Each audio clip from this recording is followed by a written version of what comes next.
Hi kids! Today we're going to be having a very interesting story. I'm kind of excited to tell you about this story. We're, if you remember, in 1 Kings, and we're going to be covering chapters 12 through 14. But I feel like I need to give you a reminder from chapter 11. So we're just going to talk about chapter 11 a little bit today. Now, I have a tree on our board today because you've probably heard of a family tree. Usually you're tracing back who your grandparents were and their children, and you can make a tree out of it. So we're just making a small one today. And so we know that we've been studying King David and how God had made a special covenant with David and saying that his line would be preserved and eventually Jesus would come from that line. And so then we've been learning about Solomon and that he was supposed to follow his father David with his whole heart. But as you remember last week, we learned about how Solomon ended up having a divided heart. And that's going to be very important today when you remember Solomon's divided heart. So I want you to think about that and how it's important in the lesson today. So what happens in chapter 11, and I want to remind you of this because technically if we're going down in the family line or our family tree, the next person to be king should be Solomon's son. But we're going to find out something happens because of Solomon's divided heart. So I want you to listen carefully. In chapter 11, in verses 11 through 13, God tells Solomon, because he had turned his heart away and he had a divided heart, that he was going to do something. And so I want you to pay attention to what this says. I'll read the verse for you. It says, "I will surely tear the kingdom from you and will give it to your servant. Yet for the sake of David your father, I will not do it in your days, but I will tear it out of the hand of your son. However, I will not tear away all the kingdom, but I will give one tribe to your son for the sake of David my servant and for the sake of Jerusalem that I have chosen." So God has a plan that involves a division, and there's going to be something that's going to get separated, and God tells Solomon about it right here, and he knows that he has not followed God as he should have. And so that's what we're going to be talking about today, is this divide that is going to happen. And what's interesting about it is God planned for it to happen. So God is in control of things that maybe we think wasn't maybe what should have happened, but God is in control of good and what we might think of as bad. God is still in control of all of that, and we'll kind of see that as we go through our story today. So, if you listen closely, you heard God tell Solomon that he was going to tear the kingdom away from his son and give it to a servant. So, who is this? Well, later on, we're going to find out that there is a servant that the Bible describes, and he describes him as a really able or industrious, which would mean he was a good worker. And so he was actually, this is interesting, he was over the workers in the house of Joseph. And so you kind of remember Joseph in our story. And so this servant of Solomon, this is actually the man who was working for Solomon. He was young. His name is Jeroboam. So I'm going to put that name here.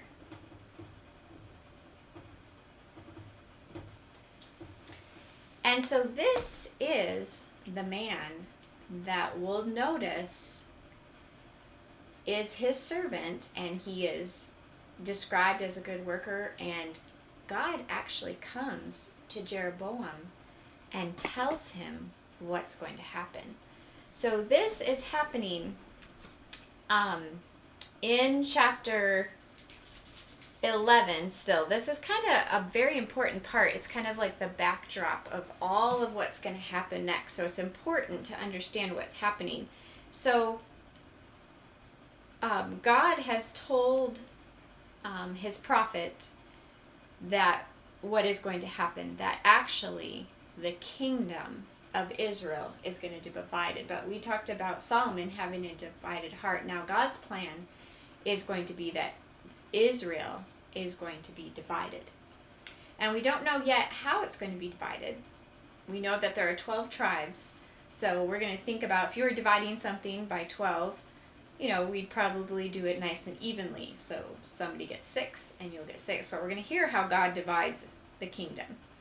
And so God's prophet is going to tell Jeroboam that God is going to give him part of the kingdom, even though he is not part of this line. He's not Solomon's son, but he's going to give him part of the kingdom. And he even promises him, Jeroboam, that if you follow me and you obey and keep my commandments just like David did, then this is what I'm going to do. I'm going to give you a line that will stay kings, and I will give Israel to you. Now, this seems like a really good offer. He is not supposed to be able to be king, but God is telling him he's going to give him Israel. Do you think he might want to do that? That seems like, wow, that's like a special privilege. I think I'd want to do that. And so Jeroboam leaves from there, and Solomon finds out. And guess what Solomon tries to do? Solomon tries to kill Jeroboam. So Jeroboam has to run away, and he goes to Egypt. And he stays there for a while until he hears that Solomon has died. And so we start chapter 12. So that was a lot of stuff that happened in chapter 11, but I felt like that was really important for us to understand what's going to happen now. So now Solomon has died. So now who should be king? The king's son. So the king's son, Solomon's son, is actually this R name. And it sounds a lot like this name, Jeroboam. This is Rehoboam.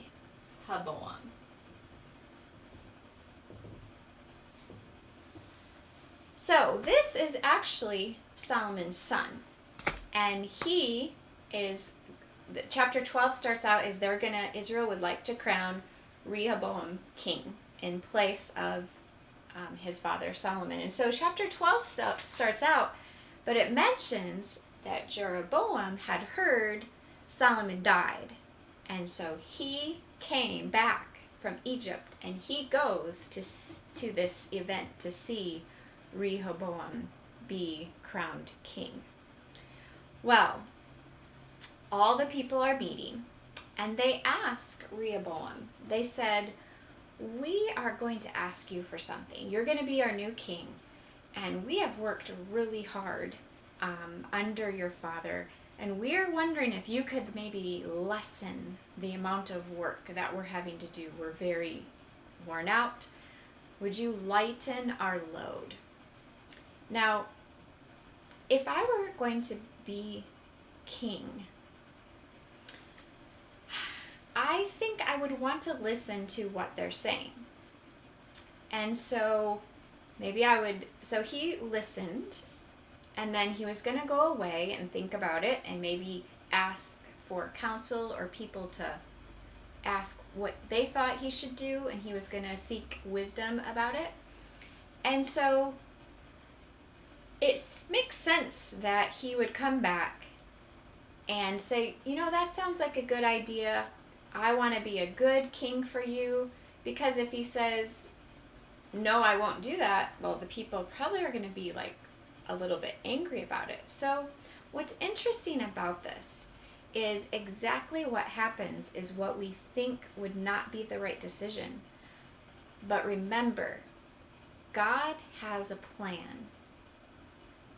And because of, it's sort of part of Solomon's punishment, because of Solomon's divided heart, this is the moment when God is going to divide the kingdom.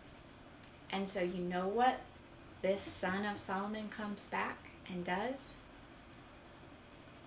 He comes back and he says, my father made you do work, but I'm going to make you do even more work. How do you think the people reacted to that? Was that good news for them? No, not at all. They were very upset about it. And this is what happened. I have this egg carton, because when I'm thinking of 12, I often think of an egg carton. Now you'll see some letters on here. I have all these letters starting over here with R, S, Z, I, D, G, A, N, M, E, J, and B. So you can kind of see all those letters. Now, there's a reason I have this. It's just sort of a picture. So when we have the 12 tribes, the 12 tribes are going to be divided at this time because they're upset. And what's going to happen is I'm going to take my scissors here. And instead of the 12 tribes being divided right in half, this is what happens. See if my scissors will cut this. And I'll show you how it got divided. Okay, so this is the side that left and is going to go follow Jeroboam. That's 10 tribes. This is what's left that will stay with Solomon's actual son, Rehoboam. But it's important to note, now we could actually cut this even in half a little more because this B right here stands for Benjamin, but half of them were with this tribe, Judah, but half of them went back to this side. So even this was like half. So I'll cut that in half. So, was that very even? Not really. This is the little bit that the kingdom that Solomon's son actually has, and this is the part that Jeroboam is going to have. So, remember though, Judah is significant. That's an important name in the tribe. And I'll remind you about that later. So we'll talk about that later, see if you can remember why that Judah, J, is important. So, this is what's going to happen. The 10 tribes have gone and they do not want anything to do with Rehoboam. They said, no way, he is not our king. And Jeroboam was rising up and becoming the king of Israel, because God said he would give him Israel. But this side is going to be called Judah. And so Rehoboam was still the king of Judah. And so he is upset. And he decides that he's going to gather an army and they're going to go and fight against the 10 other tribes. Does that sound like it's going to go well? Plus, they're fighting against each other. It's like all families, the 12 tribes were all brothers, remember? So they were going to be fighting against each other. But remember, God had done this. God had said he would divide the kingdom because of Solomon's divided heart. So God told Rehoboam, no, you're not to go and fight Jeroboam. That is not what you're going to do. And guess what? Rehoboam listened and he did not go to war. That would have been something we would call a civil war because they were going against their own people. And God did not have them do that. So, we're kind of it's kind of curious because you would think, okay, Jeroboam now has this opportunity to be a king over Israel. And God had faithfully carried out his plan. What he had told Jeroboam he would do, that he would give him tribes. He even told him he would give him 10 tribes. And that's exactly what happened. But this is a part of the story in chapter 12 that you're going to say, why did Jeroboam do this? I don't understand. So this is what happens. He decides that he is a little worried that, but what if these tribes decide they don't want to be all together and they want to go back to Judah? Oh, I don't want that to happen. So I have an idea of maybe something I could do to make sure they don't ever want to go back to Judah. So I'm going to make how they worship, because they might miss some of how they worshipped back here in Judah. So I'm going to maybe do some things that are kind of like worship, like they used to know it, but a little different. So this is what he did. He decided that, well, instead of going to this place to worship, I'm going to make 2 different places that you can worship, and I'm going to put a golden calf here and a golden calf there so that you can go and worship the golden calf. Does that sound a little funny to you? Does that sound a little dangerous? Was that a good idea when the Israelites way back tried to worship a golden calf? Did that work out very well? But this is what Jeroboam is having them do. And guess what? The people do it. They go and worship at the 2 places where the golden calves are. Something else he does is, remember, there is a tribe called Levi, but they're not part of the 12 tribes that have land. And so, because remember, the Levites were the tribe that helped with worship. And so, usually, only Levites would be priests. Well, Jeroboam is going to make other people priests. He's going to pick who he thinks would be best, even though they know God said only Levites are supposed to be priests. And then there were always special times that they would have, like a feast or a special celebration to remember something in their past history of how God delivered them. But Jeroboam decides to have those feasts at a different time. He changes when they would have them, even though God had laid out specifically when they should be. So he is starting to change the way they worship, even though it was somewhat like what they used to do. It was different, and it obviously was going against what God would have wanted him to do. And so we're going to see that because of this, God is going to have to punish or judge Jeroboam. And so we're going to kind of get to that in chapter 14. So we're going to finish up with this part. There's in chapter 13, we won't spend a lot of time on it. You can go back and read it. It's very interesting. There's a prophet that tries to warn Jeroboam that he's not doing the right thing. And in chapter 14, Jeroboam has a son that's sick. And he's, the son must be very sick because Jeroboam is worried. And so he actually wants to ask God or go to the prophet and ask for help. Even though he's made all these changes in how they worship, he's still sort of expecting that God will help him out. And so he's going to try to seek God's help. But the prophet, the man of God, he said, "You have not been following what God said." And he had to tell what would be happening to Jeroboam, and that his son was going to die, and all of his sons after that would die. He had ruined the chance that God gave him to have a part of Israel and to rule, because he did not follow God's ways. He did not follow how David worshiped. And so God is taking that all away from Jeroboam.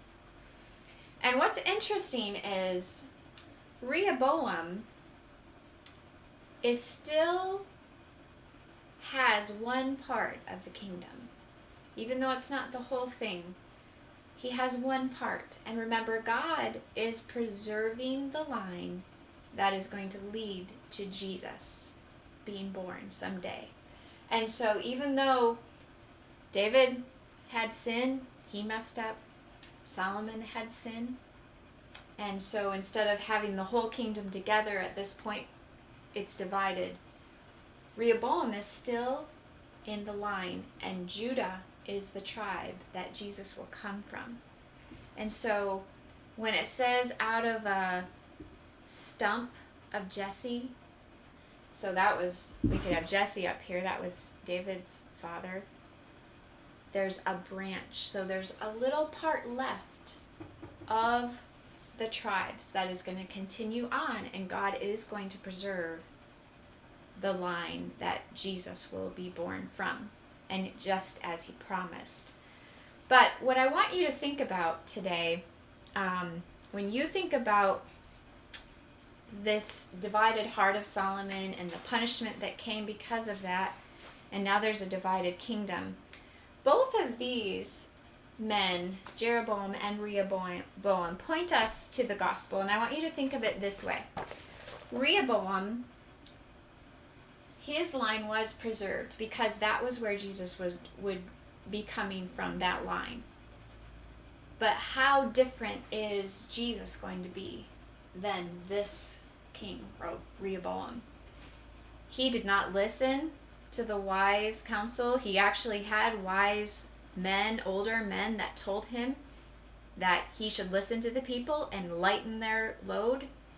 But he did not listen because God had planned that that's what would happen. But it's a big contrast to what Jesus would be. He would be a wise, gentle king, very much the opposite of Rehoboam. And then this points us to the gospel because Jeroboam's line was destroyed because he was not devoted to God in true worship. He tried to make his own way of worship. And that's often how the devil can trick people, because remember in the garden, he had Eve question what God actually said. Part of what he said was true, and part of what the serpent said was not true at all. And so we can see the gospel in both of these. Okay? We are shown that we have to come to Christ God's way, not our own way. Jeroboam thought he could kind of do it his own way. But we have to come to Jesus through faith in Jesus, and he has given us grace. And grace is shown because he's still preserving that line. And when we have that faith, it's going to produce in us obedience. We're going to want to obey what God has given us to do. And so I hope that you will even go back to 1 Kings, these chapters. Chapter 11 is really interesting to kind of remind yourself of why the kingdom gets split and who Jeroboam is, that he was a servant. He wasn't even part of the line, but God was going to give him part of Israel. So I hope that you will think about your heart and make sure it's not a divided heart.